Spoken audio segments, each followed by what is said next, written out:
Hi, it's Sharon O'Neill with Reflective Practitioner Journal, week 6. The weeks are clustering together so quickly. I was thinking that it was week 6 and it's actually week 7. So here goes. I really liked the clip that we had to watch. I especially liked it because it was so meaningful in terms of communication, and that's something that I've been working on for a long time, whether people that I speak to would agree with that or not, but it's definitely something that's a work in progress for me. I really appreciated how he talked about being your authentic self. And so often as speakers, I always pictured the more authoritarian, the more lecturer. I guess Catholic school comes to mind when I'm thinking of that. And I had to sort of learn to redo that. So his reminder of being just really transparent and your authentic self was really great for me. What's interesting is I feel like I've made a lot of progress in that area.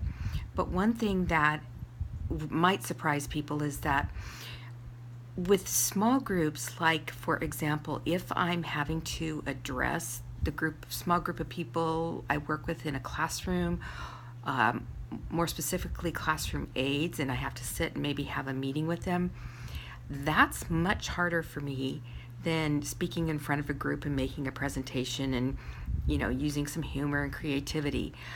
But it's the small group on site meetings that come up that I might have to do, sometimes can be a little intimidating. So I've really worked on that.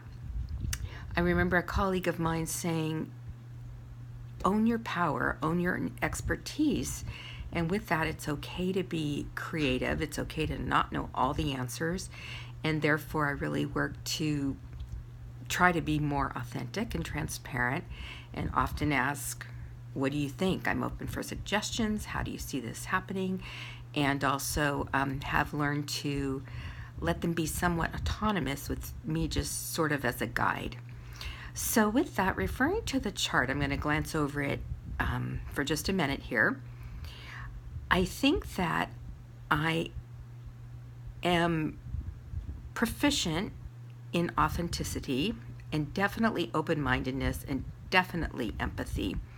I think I am a pretty good listener, and I have to remind myself, though consciously remind myself to do that when I'm doing a presentation or speaking or even leading a small meeting like I just discussed. But what's funny is that I feel like I lack clarity.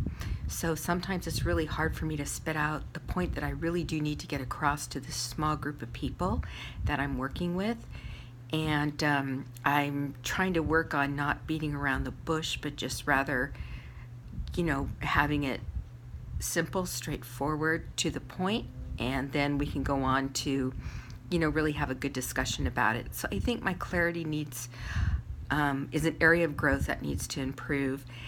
And believe it or not, assertiveness, while I come across as can be straightforward and honest and transparent, within that one particular setting, I think that it's hard for me to be assertive. So I'm definitely a work in progress. So with that, I look forward to making notes on my growth plan and my leadership development plan. And I look forward to maybe checking in at the end of the program to see how much progress I have made. So with that, that is it for now, and we'll see you in the next journal. Thank you.